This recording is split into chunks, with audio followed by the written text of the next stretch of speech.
Son las...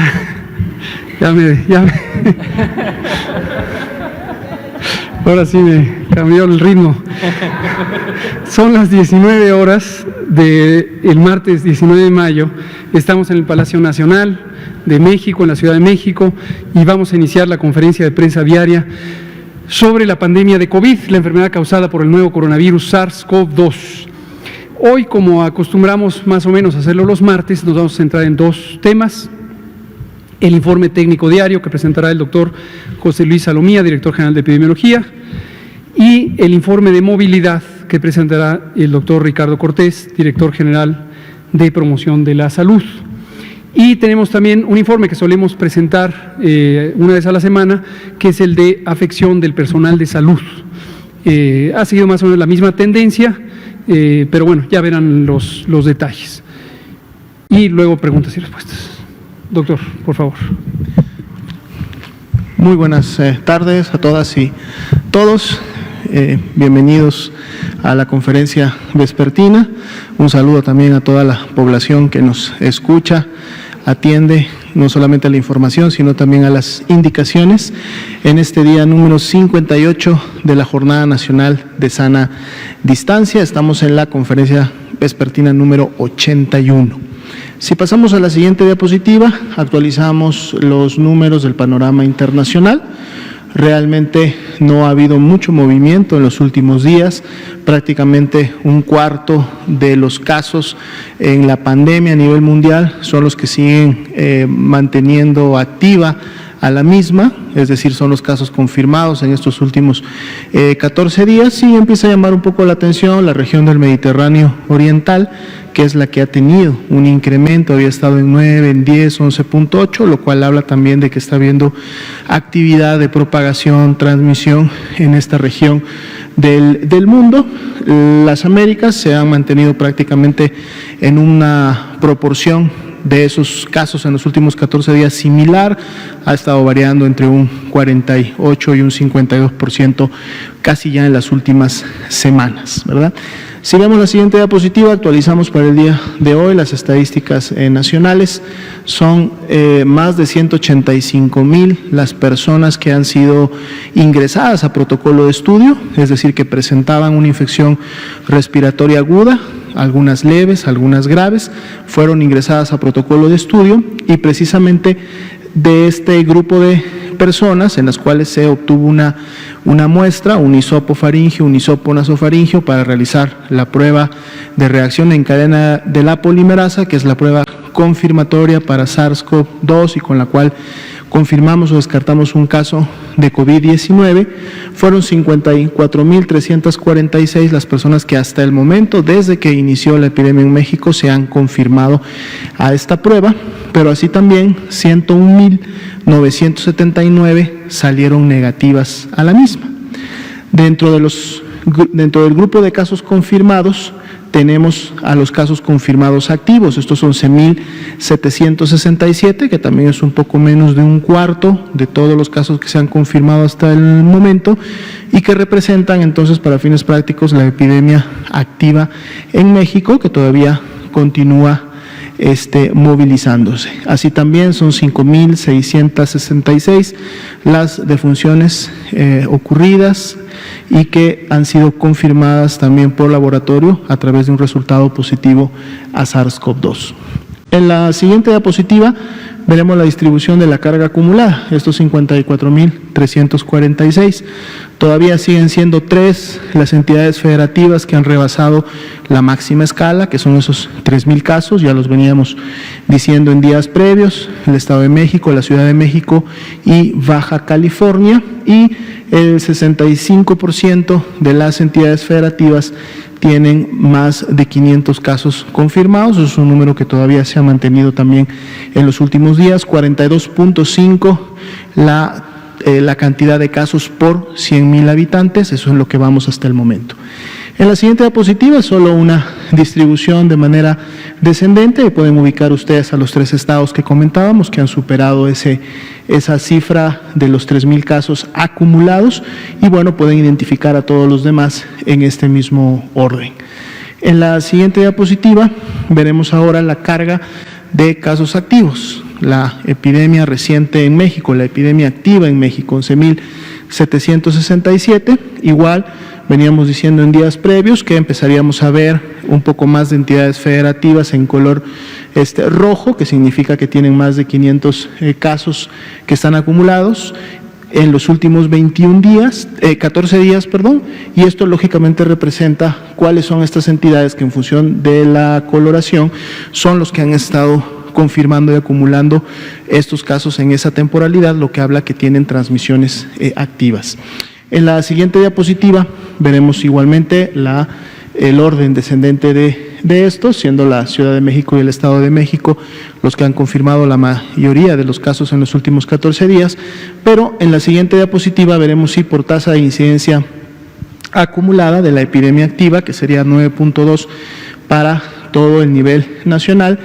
Esto se distribuye entre los diferentes estados y son 2 los que tienen, por ejemplo, la mayor tasa de incidencia, es decir, más de 20 por 100,000 habitantes, y los podemos notar precisamente en los 2 colores más oscuros, Tabasco y Ciudad de México, aunque otras entidades federativas empiezan ya también a tener algunas tonalidades más oscuras, los que nos dice que están teniendo su incremento y por lo tanto también están participando de la epidemia activa a nivel nacional. La siguiente diapositiva vemos la tasa de incidencia en orden descendente para que también podamos identificar las entidades federativas que tienen esta mayor acúmulo de casos.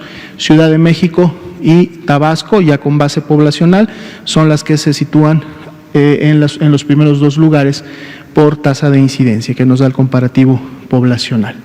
En la siguiente diapositiva vamos a ver la distribución de las defunciones confirmadas por laboratorio, son las que se encuentran en color azul oscuro, esto es por la fecha de ocurrencia, y vemos que también hay defunciones que tienen una muestra de laboratorio que está pendiente de emitirse, son 733, vemos la mayoría de ellas concentradas en los últimos días y ya explicábamos en ocasiones anteriores que este fenómeno se da precisamente por el tiempo que demora una persona desde que inicia síntomas en demandar atención médica y además el proceso de atención y el proceso de confirmación, pero es la razón por la cual los vemos más concentrados en los últimos días y siempre también comentando que estas pruebas en cualquier momento pueden ser confirmadas por el laboratorio, el resultado capturado en la plataforma correspondiente y por lo tanto podemos seguir viendo cómo se comporta la mortalidad en México.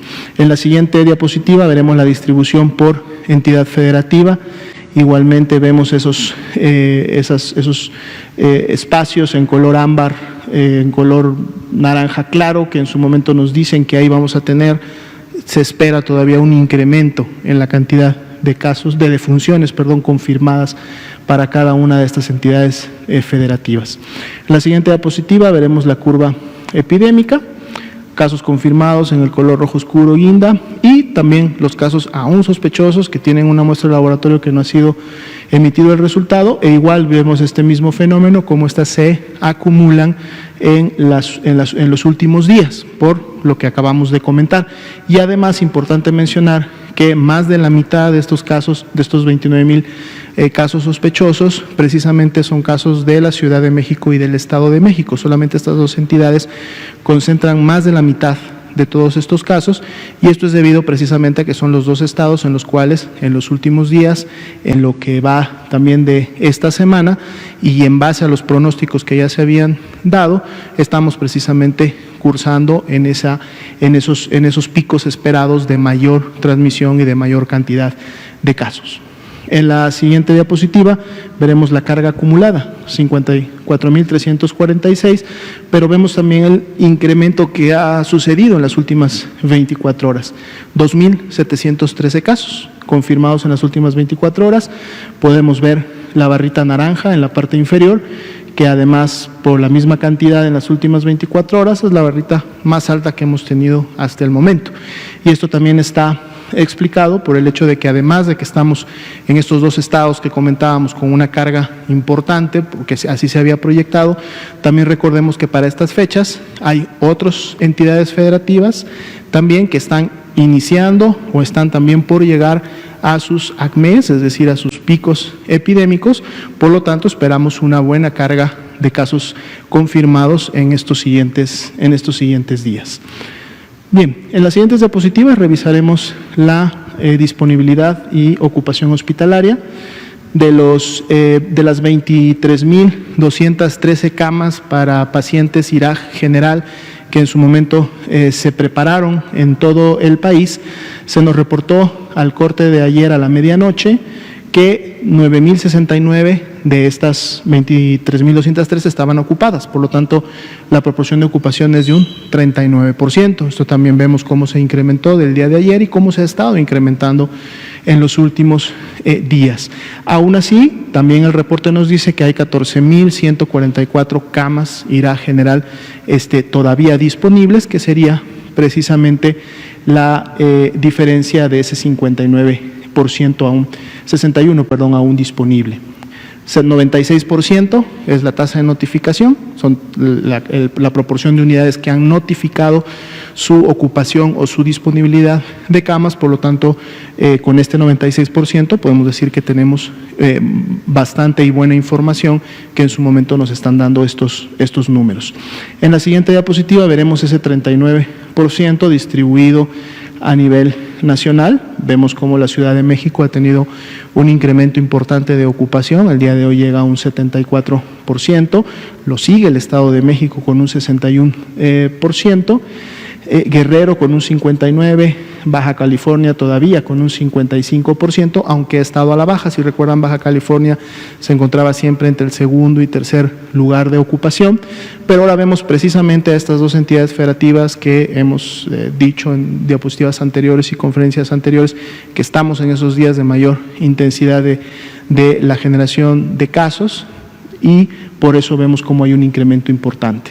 En la siguiente diapositiva enfocamos directamente sobre las camas críticas, que son las camas de terapia intensiva para pacientes críticos que en su momento requieren de un ventilador mecánico, y vemos como a nivel nacional una ocupación del 32%, todavía una disponibilidad del 68%, prácticamente un poco más de la mitad de todas las entidades federativas todavía tienen una buena disponibilidad de estas camas.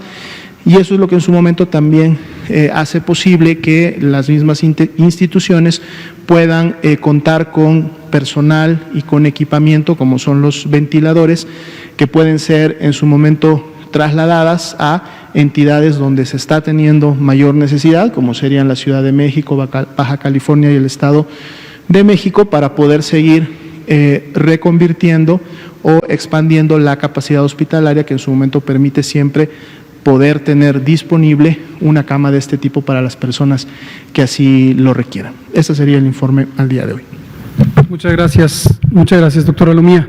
Doctor Ricardo Cortés, director de Promoción de la Salud, por favor. Muchas gracias, doctor López-Gatell. En esta ocasión, muy buenas tardes tengan todas y todos aquí en Palacio Nacional y en sus casas.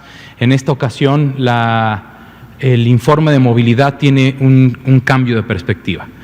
Es importante mencionar que todos los estados de la República mantienen una disminución de la movilidad bastante importante, como ya lo hemos visto en semanas pasadas, algunos todavía por encima de la meta, que es la disminución del 65%, algunos por debajo, todavía mejor que la meta, como el caso de Quintana Roo, que ha tenido movilidades de menos el 85%.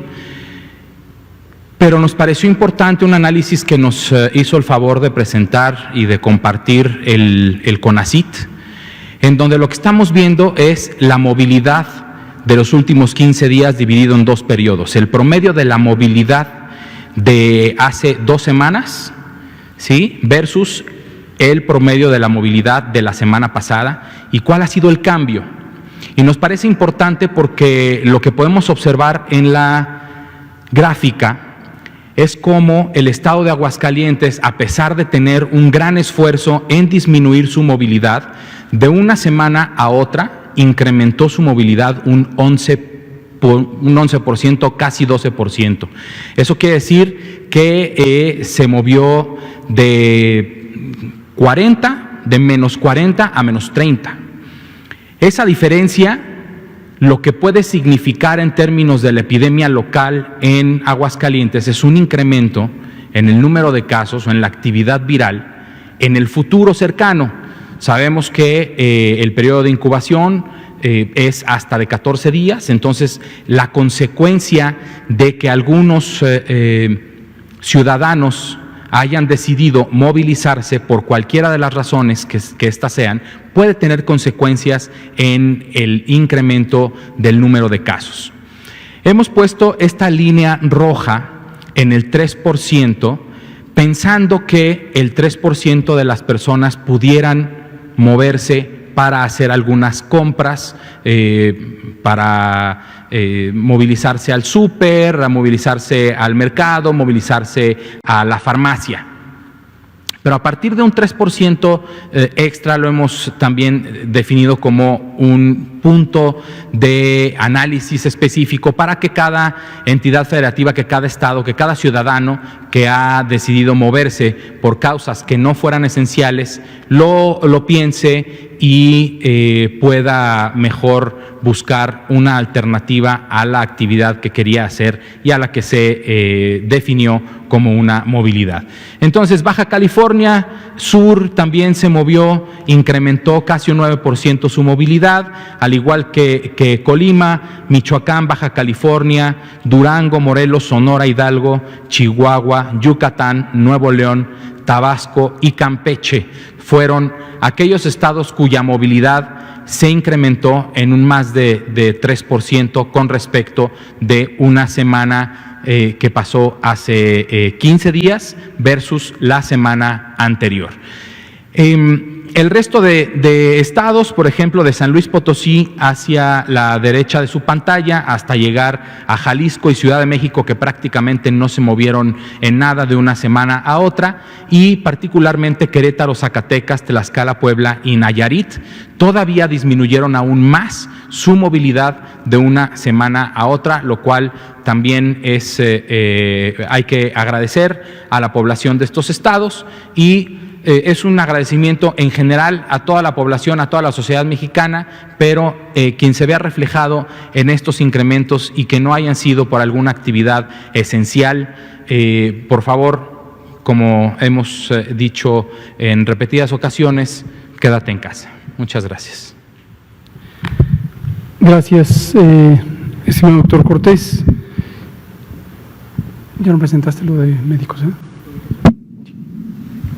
Le pido al doctor Alomía si presenta lo de personal de salud también. Claro que sí, con mucho gusto.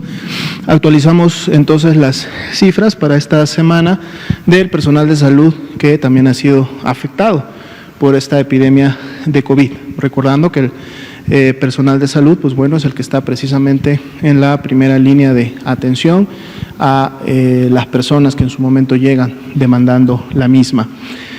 Igual que en presentaciones anteriores, en base al panorama, están clasificados este grupo de personas en tres grupos: positivos, sospechosos y aquellos que también ya han dado negativos a la prueba. 11.394 es el número de personal de salud. Ahorita vamos a ver cómo se distribuyen en relación ya a la profesión o ocupación, que han dado positivos, se han confirmado para COVID-19, pero así también 29.634 han dado negativos a la prueba. Tenemos todavía un grupo de 8.275 que tienen la clasificación de sospechosos y en donde todavía podríamos encontrar, lógicamente, más personal de salud afectado. Así también esta distribución la pueden ustedes visualizar en cada una de las entidades federativas donde este recurso humano labora, ¿no? Vemos, lógicamente, Ciudad de México y Estado de México son las dos entidades que concentran la mayor cantidad, más allá de las barras totales, porque recordemos que las barras totales incluyen los tres grupos, pero si nos concentramos justo en el color rojo oscuro, casi guinda, podemos ver que también son los dos estados que tienen esta mayor cantidad de personal de salud afectado.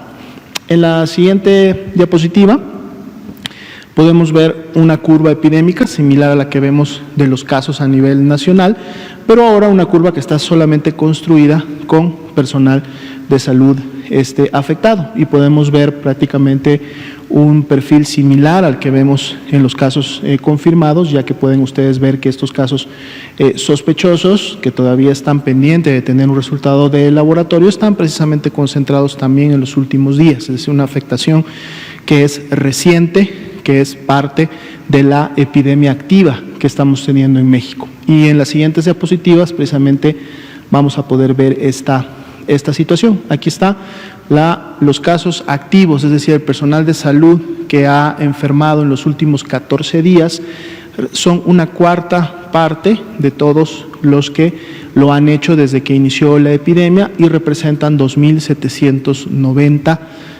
el personal de salud que ha iniciado con signos y síntomas en los últimos 14 días, y también los podemos ver distribuidos. Ya veíamos a Ciudad de México y el Estado de México como los que concentraban la mayor carga de esta afectación, pero pueden ustedes encontrar los números enteros para cada una de las entidades federativas.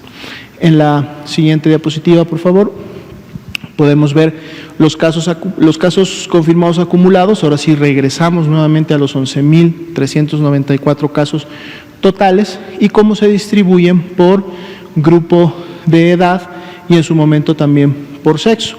Y aquí podemos ver lógicamente la mayor afectación en función de la cantidad de casos confirmados, en función del número de casos que ha habido en este personal, pues prácticamente entre las edades de los 30 y los 44 años, y luego va disminuyendo la afectación o la cantidad de casos, y lógicamente se tienen muchos menos en los grupos de menor edad. Veamos la siguiente diapositiva. Aquí podemos ver la distribución de estos 11.394 casos en función de, al momento que fueron diagnosticados, cuál era su estado clínico. Podemos ver que la gran mayoría, de hecho este porcentaje supera inclusive las medias nacionales.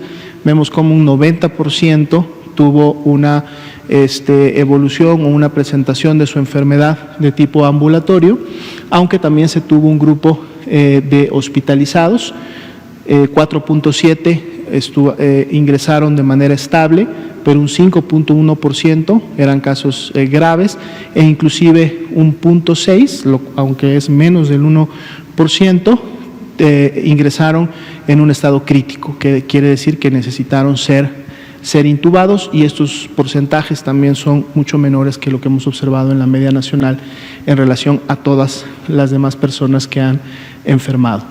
Veamos la siguiente diapositiva.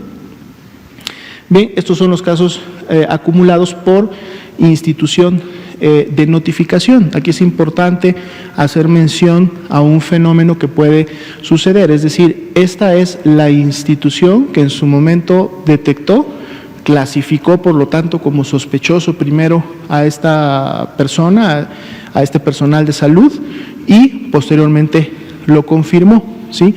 Mas, sin embargo, esto no representa necesariamente que este profesional de la salud haya necesariamente enfermado en esta institución, recordando que los profesionales de la salud en México laboran en diferentes turnos y en diferentes instituciones, además de que también lo hacen en el medio privado, o además de que también tienen la oportunidad de contagiarse en el medio comunitario o en alguna otra actividad que realizan. Entonces es importante aquí sí hacer la aclaración que estos números pertenecen precisamente a la institución que en su momento detectó, estudió y por lo tanto notificó la confirmación del caso, ¿no? Y ahí están todos los números para que ustedes los puedan tener y en su momento analizar para cada una de las instituciones que ha sido registrada al momento de la notificación.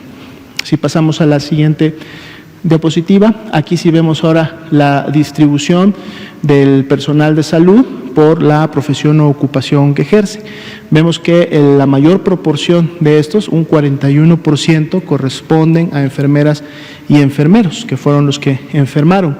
Enseguida, con un 36%, seguirían las médicas y médicos que en su momento también contrajeron la enfermedad. En otro grupo más grande de diferentes tipos de profesiones y ocupaciones están otros profesionales, donde ya es un 20%, y con una focalización podemos identificar a los laboratoristas con un 2% y los dentistas con 1% como las profesiones que han sido menos afectadas. La siguiente diapositiva, por favor. Aquí vemos los casos que han sido confirmados, estamos hablando de esos 11.394 casos positivos, y en su momento también la comorbilidad que podrían estar presentando. Aquí vemos que esta proporción de comorbilidades no es tan alta como las que se observan en las personas que lamentablemente fallecen, lo cual confirma en su momento que existe alguna asociación entre estas comorbilidades, ¿no?, que para las personas que se llegan a complicar y a fallecer, pues generan realmente un mayor factor de riesgo. Aquí, por ejemplo, vemos que la obesidad llega a un 19%, la hipertensión a un 12.6% y la diabetes a un 7.9%. Ahorita vamos a ver cuál fue la proporción en las personas que lamentablemente fallecieron. La siguiente, por favor. Bien, aquí están precisamente los profesionales de la salud que lamentablemente perdieron la vida a consecuencia de la enfermedad. Están distribuidos por entidad federativa, el total actualizado es de 149 defunciones, y tienen ustedes la información para identificar cuáles son las entidades federativas en donde estos profesionales de la salud se encontraban ejerciendo su profesión, atendiendo a pacientes y donde lamentablemente fallecieron. Veamos la siguiente diapositiva. Aquí vemos la distribución por edad de sexos solamente de las personas fallecidas, de estas 149 defunciones.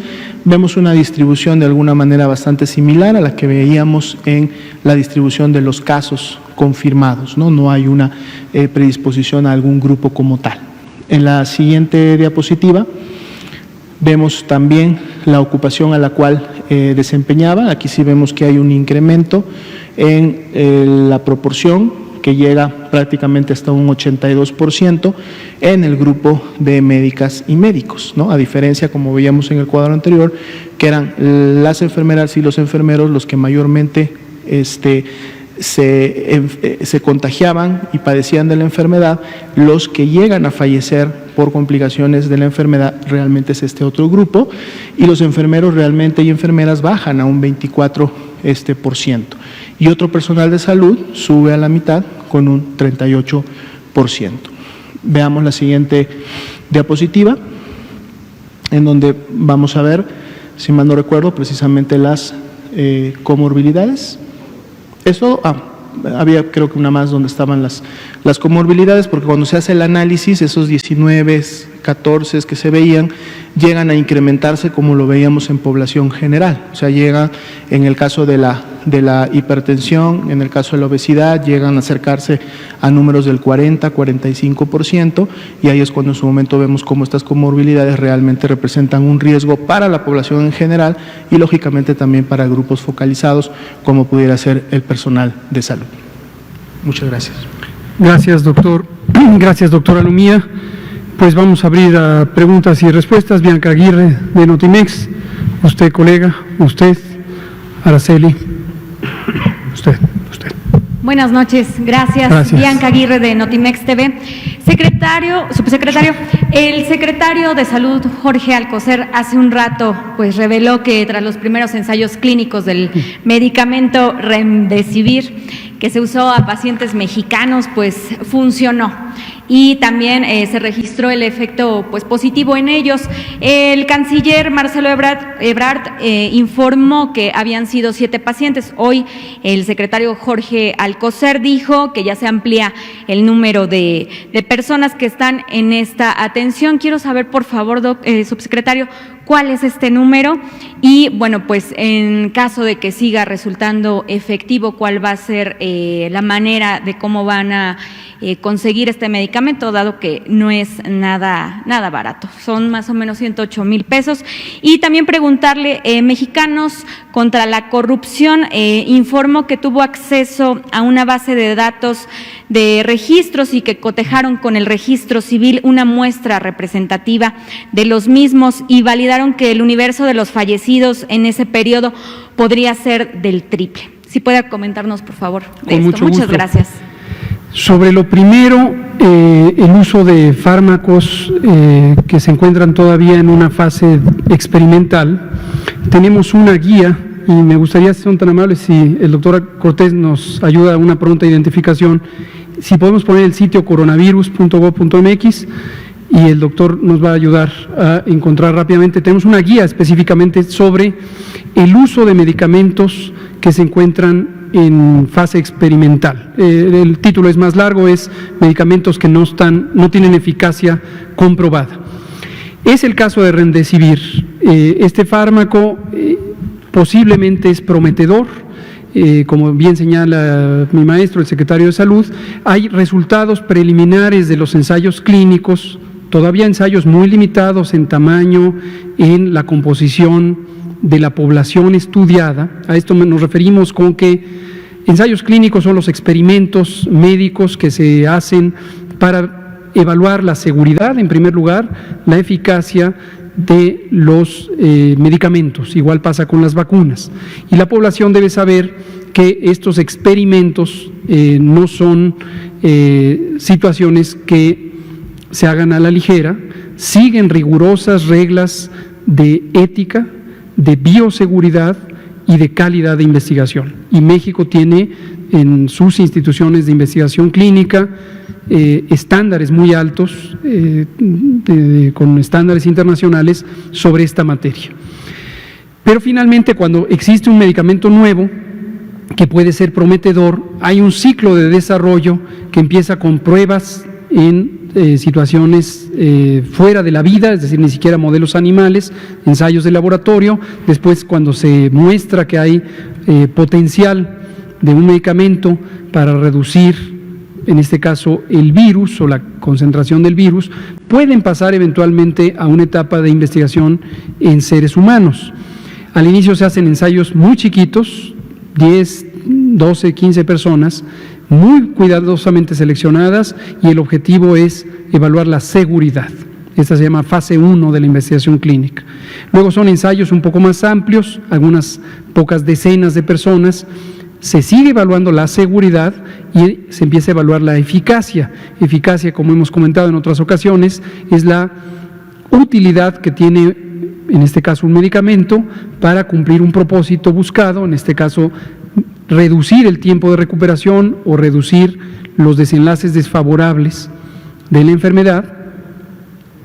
Y si esto pasa la prueba, entonces se hacen ensayos más grandes. Remdesivir, aunque es un fármaco prometedor y aunque hay resultados que en el contexto de una epidemia como esta, una pandemia, a todos nos entusiasman, todavía son resultados modestos y debemos verlos en esa óptica. Esto lo digo porque es completamente legítimo, es natural, es esperable que la población de México y el mundo empiece a abrigar la esperanza de una disponibilidad pronta de un medicamento para el tratamiento de sus familiares. Esto es completamente legítimo, pero es importantísimo que la población tenga claramente situado cuál es el estado que guarda el desarrollo de este tipo de investigaciones. Entonces, en conclusión, Remdesivir no es un medicamento que esté ya autorizado para su uso generalizado, ni en México, ni en ninguna otra parte del mundo, Entonces, no tengamos una esperanza que no estaría cimentada en la realidad de que ya muy pronto lo único que hay que hacer es conseguir el medicamento. Y lo digo también especialmente porque no sería inusual que empezara a haber presiones de distintos orígenes para que se adquiera ese medicamento o para que se compre ese medicamento, o incluso de manera directa los proveedores de salud pudieran dar cabida a que alguien empezar a querer vender el medicamento. Entonces, no debemos confundirnos. Hoy, que es martes 19 de mayo de 2020, no está autorizado este medicamento, Remdesivir, para su uso generalizado. Lo que sí está autorizado es para participar en los ensayos clínicos, siempre que se cumplan los más altos estándares de ética, de calidad en la investigación y de bioseguridad. Para ese propósito, gracias, doctora, si nos puedes comentar sobre la guía y cuál es su contenido y su propósito. Con mucho gusto, doctor. Esta es la página, en vivo, la página www.coronavirus.gov.mx. Tiene una serie de menús aquí arriba: inicio, datos, COVID-19, personas con discapacidad, público general, personal de salud. Para llegar a este lineamiento para el uso de medicamento de eficacia no demostrada en pacientes con COVID-19, es en donde está, dado que este es un lineamiento para personal de salud, está en el menú de personal de salud, que se despliega después y hay que dar clic en documentos de consulta. Si hiciéramos clic, ya lo hicimos, por eso está en rojo, en documentos de consulta, nos lleva a esta sección en donde están todos los documentos que ustedes que nos están viendo desde casa, personal de salud, puede revisar.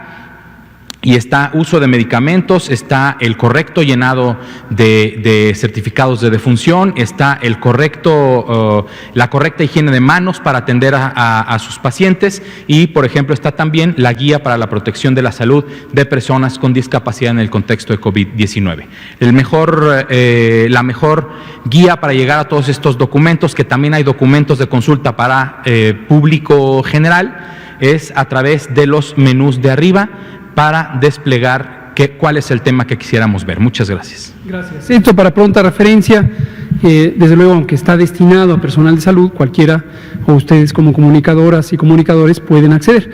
Básicamente, esta guía lo que deja claro son los límites de uso, y los límites de uso son precisamente esto: situaciones en donde, con el soporte de un protocolo de investigación clínica adecuadamente validado, se puede usar en ciertas condiciones bien controladas este tipo de medicamentos. Entonces, en resumen, obviamente estoy entusiasta, tanto como el secretario, de que esto pudiera ser prometedor, pero hoy no es un fármaco de uso generalizado.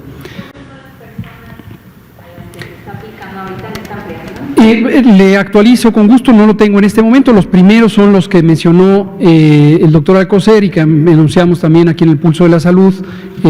7 personas participaron, esto fue en el Instituto Nacional de Nutrición y el INER, y el doctor Gustavo Reyes Terán, coordinador de los institutos, fue quien coordinó todo este esfuerzo en un protocolo, en un ensayo clínico que anunció el doctor Anthony Fauci hace algunas semanas y que coordinó precisamente los Institutos Nacionales de Salud de Estados Unidos.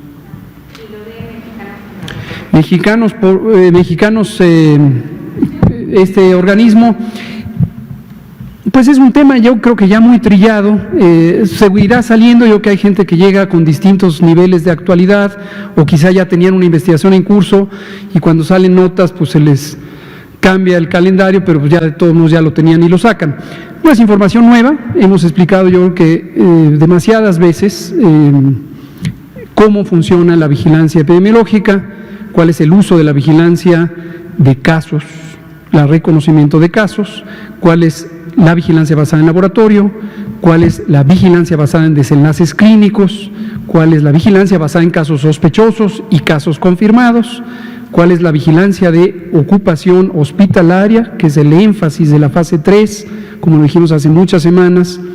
No perdamos de vista que la meta es salvar vidas, proteger a personas, proteger su salud y evitar que mueran quien tiene posibilidades de salir adelante con atención médica. La vigilancia de la mortalidad es también un elemento importante en la evaluación de una epidemia, pero no es un elemento que en forma de tiempo real contribuya a tomar decisiones sobre cómo se atiende clínicamente, precisamente, cómo se atiende desde el punto de vista epidemiológico, cómo se hace el control, cómo se garantiza la atención médica, cómo se garantiza que no se saturen los hospitales, las medidas de mitigación comunitaria, etcétera, etcétera, etcétera.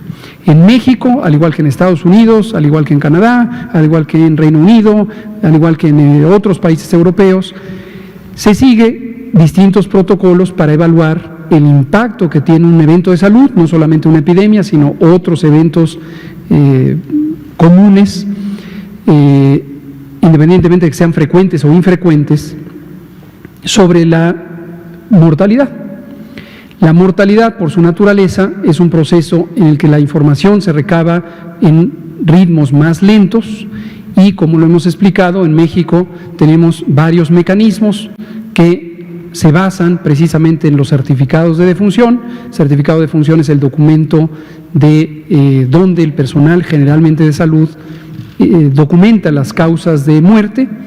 Desde el 13 de abril tenemos una guía técnica, está también en estas colecciones, la presentamos públicamente, que especifica que los certificados de defunción para personas que tienen las manifestaciones clínicas de COVID y no hubo la oportunidad, por la razón que sea, de tomarles una muestra para diagnóstico por laboratorio, deben ser certificados como probable COVID o COVID, y es una persona que cuando se haga el análisis será identificada como parte de la suma o de la estadística de mortalidad relacionada con COVID. Entonces, en ese sentido, esta noticia pareciera ser repetitiva de lo que ya han tratado otros medios, tanto nacionales como internacionales. Y una particularidad que me llamó la atención de lo que alcancé a ver de los resultados de este análisis es que además no toman en cuenta que de este número de actas de defunción que de alguna manera, no sé si lícita o ilícita, adquirieron,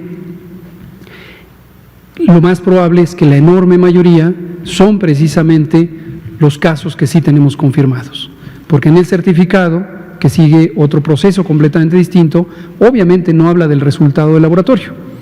Entonces, lo más posible es que la enorme mayoría sean precisamente un subconjunto, 3,000 y tantas me parece que dicen, un subconjunto de las 5,777 que tenemos o las que había en la fecha de corte de ese estudio.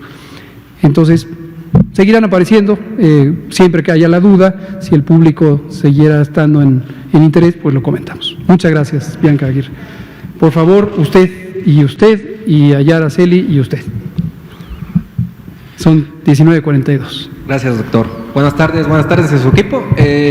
Doctor, ¿qué fue lo que faltó para que los 22 gobernadores tomaran la confianza y la decisión de abrir los municipios de La Esperanza?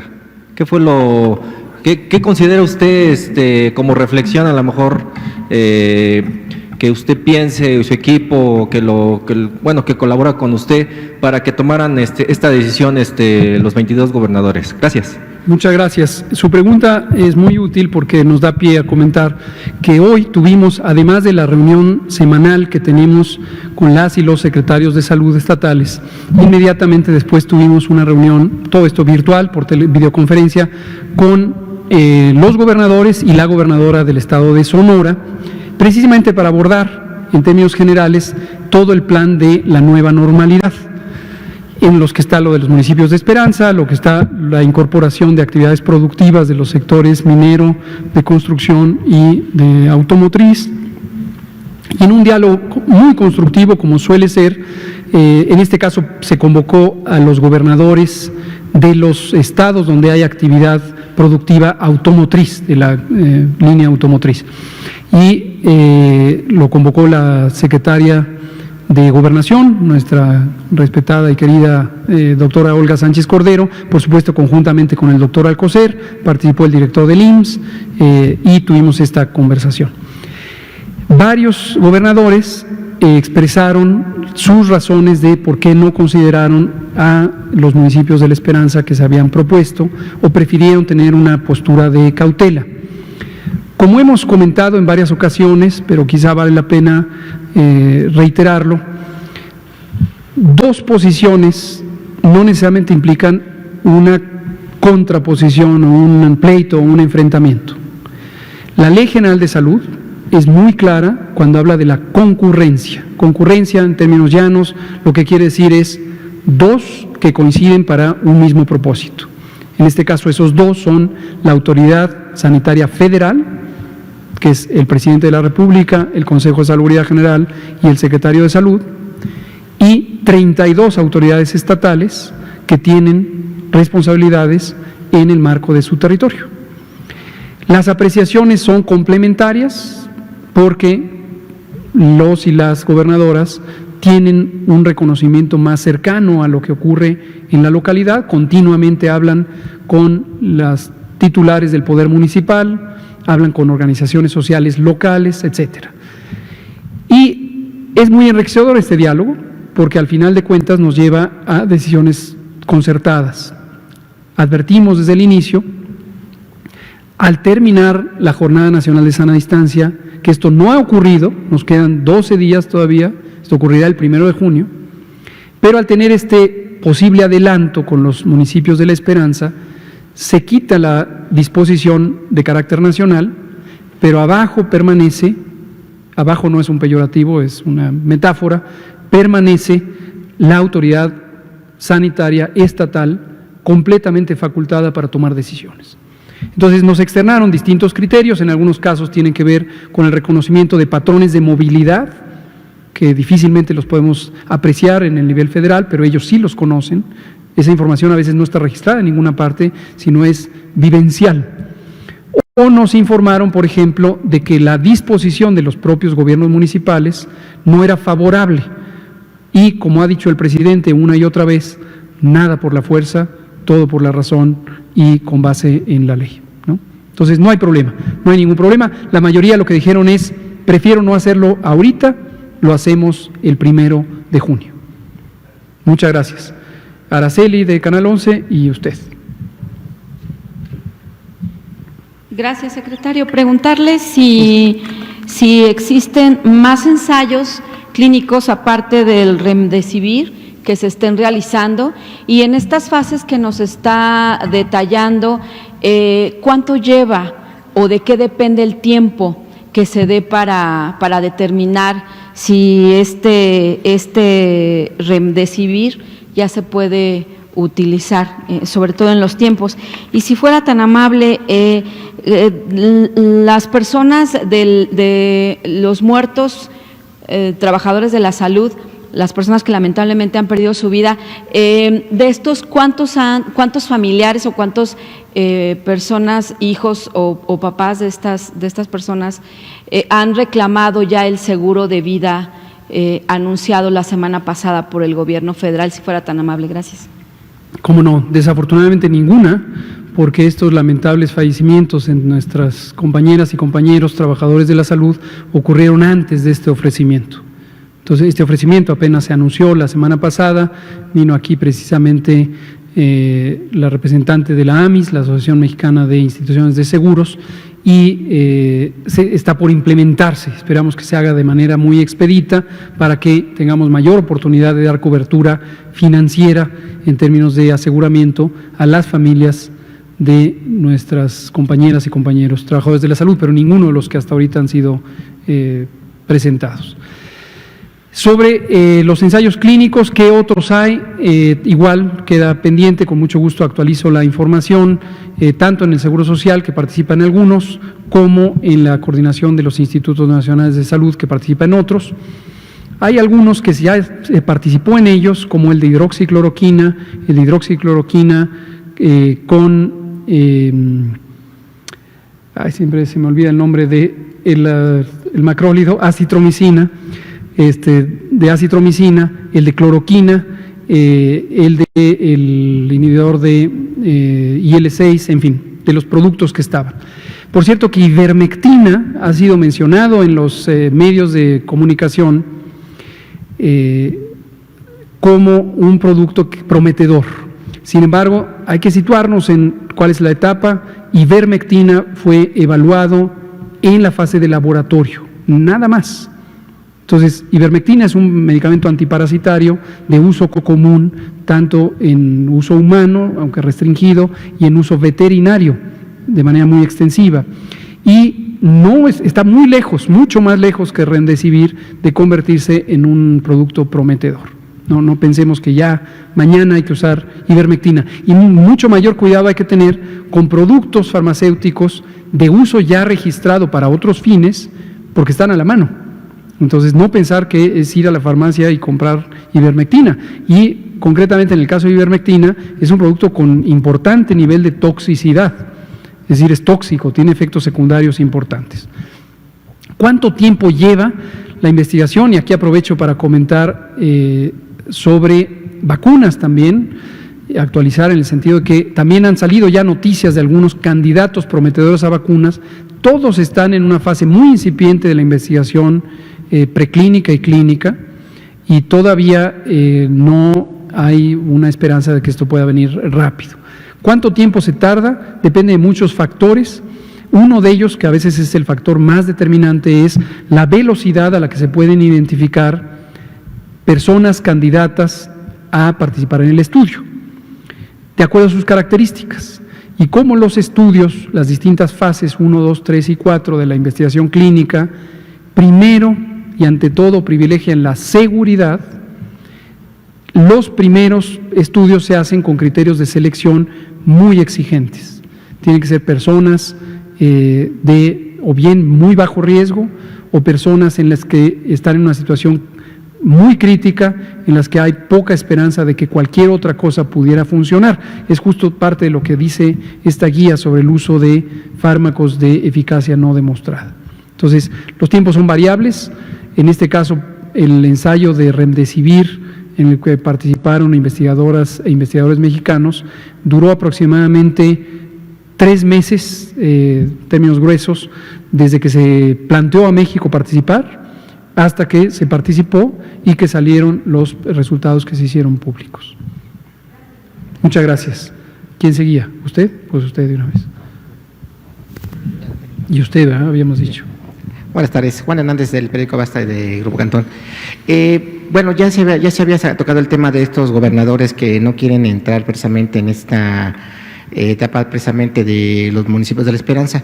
Pero ayer le preguntamos al secretario de Educación Pública, precisamente en el caso de los niños para entrar a clases, que si no era mejor ustedes como autoridad sanitaria de una vez homologar la entrada precisamente de los niños para evitar precisamente estos dimes y diretes de si entro o no entro, y en todo caso poner en riesgo a los niños. Y bueno, una segunda pregunta que va pegado también con esto.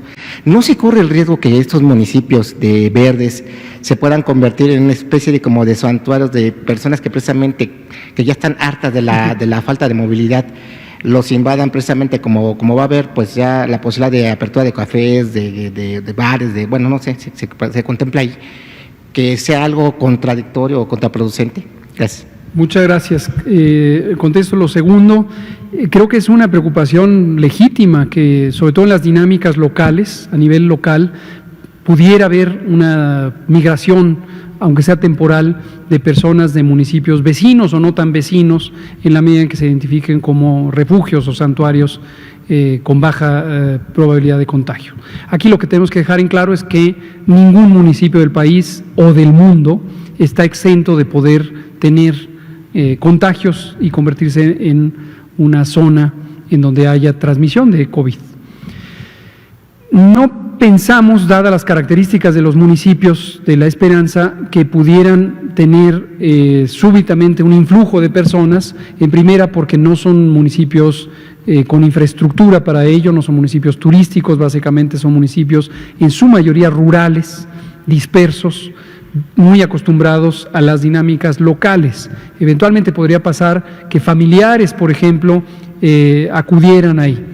Y uno de los retos importantes, por cierto, también mencionado por los gobernadores y la gobernadora, precisamente, y creo que tienen mucha razón, es el reto de lograr disminuir o evitar incluso este cambio físico de personas, esta migración de personas entre municipios de mayor transmisión con los municipios sin transmisión, sin violentar las garantías constitucionales ni los derechos humanos. Y nunca se nos debe olvidar que en México no están suspendidas las garantías constitucionales en modo alguno y la libertad de tránsito sigue vigente.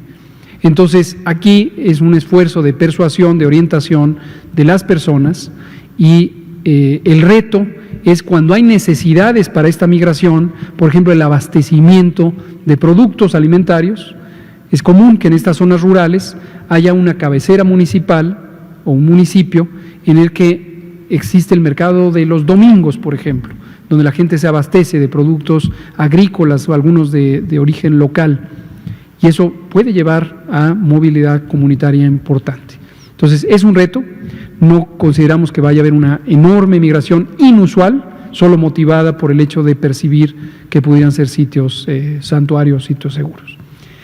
Y educación. La educación es muy interesante. Ayer tuvimos la oportunidad de tener una conversación técnica precisamente con el secretario de Educación Pública y su equipo de trabajo, el maestro Esteban Moctezuma Barragán, que desde el inicio, yo diría desde el punto de vista de salud, ha sido de los más comprometidos, sin menospreciar a todos los demás secretarias y secretarios, pero en este caso por la temprana intervención del sistema educativo en la Jornada Nacional de Sana Distancia. Y la reflexión que tuvimos, una reflexión, insisto, de carácter técnico, fue interesante porque las cosas son más complejas de lo que parece. No quiero angustiar a nadie, pero la complejidad estriba precisamente en el desfase temporal de las epidemias. Entonces tenemos estados, por ejemplo, Nuevo León y Jalisco, que apenas van a empezar con sus epidemias y obviamente no pueden mantener un nivel extremadamente intenso de reducción de la movilidad en forma permanente y que eviten por completo la epidemia. Eventualmente van a tener una epidemia y por lo tanto la salida de esas epidemias va a estar en el mes de junio, julio, quizá agosto, no solo estos dos estados, otros varios. Entonces, en un momento dado puede haber un desfase tan grande, podría ser que una zona metropolitana se vaya hasta finales de septiembre con transmisión. Esto podría ser el caso de Monterrey, por ejemplo. Mientras que otros ya salieron. Y entonces el reto es, ¿se reactiva la escuela? ¿Para cuál? Siguiendo el que ya se liberó, pero el otro no puede integrarse, ¿no? Entonces, estamos viendo varios esquemas, no está todavía cerrado o resuelto, ni en México ni en el mundo entero, debe quedarle esto muy claro a todas las personas en México, pero estamos buscando esquemas no convencionales de cómo resolver necesidades de decisiones administrativas de acuerdo a reducir el riesgo, que es el propósito principal. Muchas gracias. ¿Mande usted? Secretario de Educación Pública. En cualquier momento, tenemos una conversación muy fluida y si él aceptara y hubiera un propósito específico que comentar, es muy bienvenido. Sí, por supuesto. Por favor, creo que usted va a ser el último, porque nos quedan 2 minutos. Buenas noches, gracias. Arturo Contreras, de Pie de Página. Pues Estados Unidos está empezando a volver a reactivar sus actividades económicas, ¿no? Las cadenas económicas mexicanas con ellos están pues vinculadas. Los planes económicos que también se empiecen como a echar a andar. Entonces, ¿esto significa algún riesgo, ¿no? de algún resurgimiento de contagios en México? Y en segundo lugar, nos dicen que el Instituto Mexicano del Seguro Social va a ser el que va a estar vigilando a las empresas cómo hacen sus medidas sanitarias para el regreso de los trabajadores con base en las peticiones de incapacidad, ¿no? De cuántas personas están enfermando en cada empresa. ¿Qué pasa si las empresas no dan incapacidades? ¿No? ¿Qué pasa si la CFE, por ejemplo, o Pemex están negando incapacidades, que son casos que tenemos registrados? ¿Quién vigila a CFE, a Pemex y quién vigila que se estén dando las incapacidades? Muchas gracias. También qué importantes preguntas. Trataré de ser breve.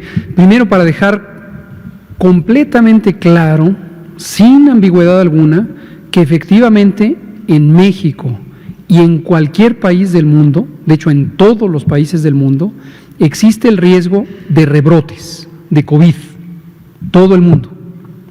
En el momento en que se recupera la movilidad en el espacio público, trabajos, escuelas, plazas públicas y demás actividades o espacios de diversos tipos de convivencia, recreativa, cultural, deportiva, turística, etcétera, existe el riesgo de reemergencia. ¿Y por qué lo digo con tanta énfasis? Porque en todos los países lo que están experimentando es decisiones en incertidumbre, como lo comentamos hace unos días. Nada está garantizado, nada está escrito, esto es una enfermedad emergente, que no se había presentado una situación semejante a esta en 101 años en el mundo entero. Nos estamos refiriendo a que en 1918 y 19 ocurrió la pandemia de influenza de ese entonces, H1N1, por cierto, también. 100 años después el mundo experimenta una situación acaso parecida a esa. Entonces, no hay garantía y por esa razón es que todos los países estamos tomando decisiones cautelosas para un retorno ordenado, supervisado y escalonado a una nueva normalidad, no a la normalidad ordinaria, no a lo que solíamos hacer. Que quede muy claro, el 1 de junio no es todos a la calle a hacer lo que siempre hacíamos, no.